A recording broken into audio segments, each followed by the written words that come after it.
I was excited to see so much diversity, honestly, in the cast, whether it was like trans, the Asian community, Black community, Latino community, big girls, skinny girls, white girls, all the it's just such a diverse cast. That's what was so exciting for me. Bring back my all-stars. How have you grown since you first walked into the workroom? Well, I've actually gotten shorter and whiter. So I've grown outwards mostly. No, I feel like when I first competed on Drag Race, I didn't know who I was, so I tried to be what I thought people wanted.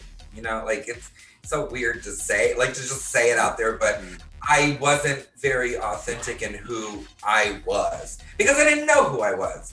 But all these years later, I've been through so much. I've done so much soul searching. I could finally afford therapy that I finally know exactly who I am and what I have to offer.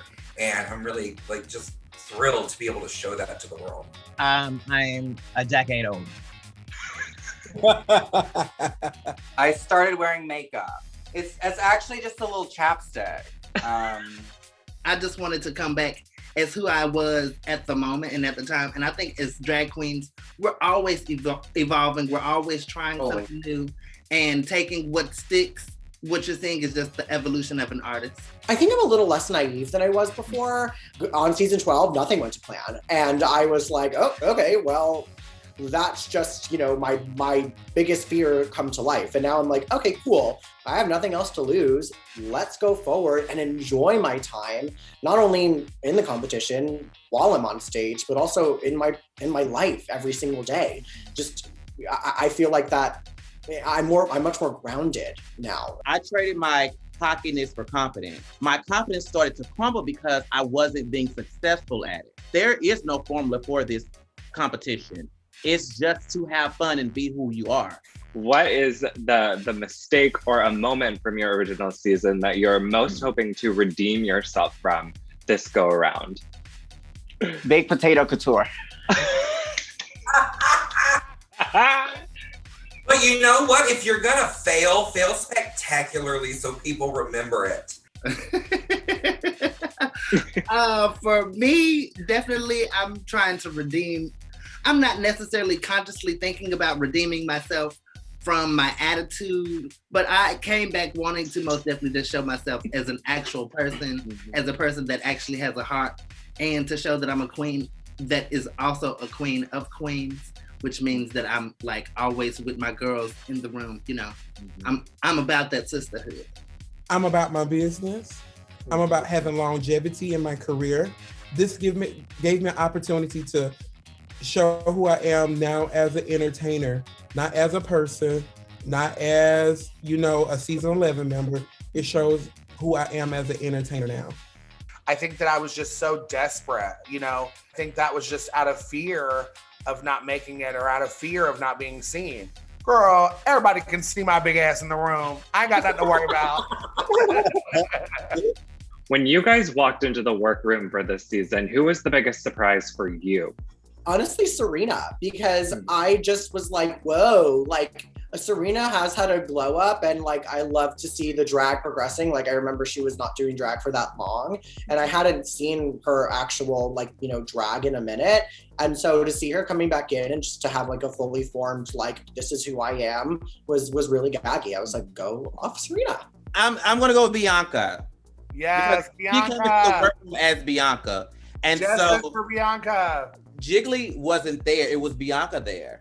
So I was so excited to see her. I was so excited to actually meet her.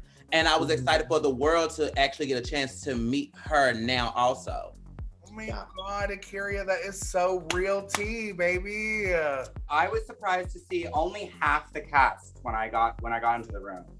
And it's only because I'm wearing a hat that was so big that I couldn't see the other half of Miss the cast. A, get out of here.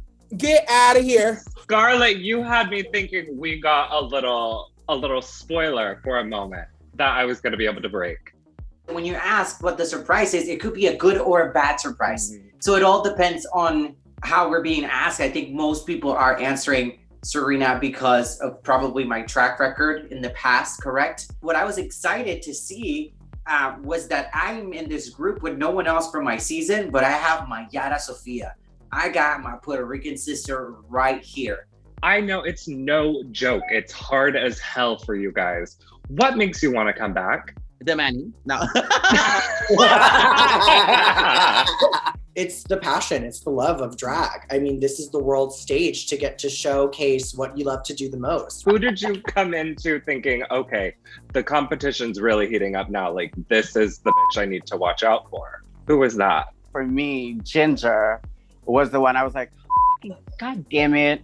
I've worked with Ginger for so long. We're in the same management, and we even have a show together called Wigs in a Blanket. So knowing how funny Ginger is, knowing how talented she is, and how quick her wit is, I was like, why is this bitch here?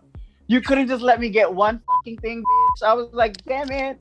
Who do you guys think is going to surprise audiences most this season? Raja Big D O'Hara. I don't think that the audience gave her the opportunity to show how talented she was. I think Raja is going to surprise people. I also think that Kylie is going to surprise people. Yeah, I mean, I also have to say Raja. And also, you know, hey, I'm going to say me because I also did not play around with my entrance look.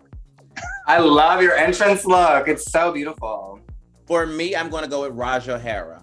We've gone Raja a lot. I honestly do feel like in this season, you're going to get to fall in love with who Raja O'Hara truly is. The amazing entertainer that she is, the amazing designer that she is. I mean, I would say Raja too. I think I also would say there's a lot of girls. Sonique is very impressive. Yeah. Trinity's incredible. Jan, I mean, honestly, the cast is just fierce. Like, it's a redemption cast in general, and it's just a lot of girls coming back to show their heart and their energy and their passion for drag. Like, it was a lot of fun to do because of it. Hey everyone, thanks so much for watching this episode of I Have a Question. Talking to people is like literally one of the best parts of my job, and I'm so glad I get to share it with you. And also thanks for sticking around to hear me babble at the end of every video. If you want to see more, be sure to click over here and also like and subscribe down below. Do it.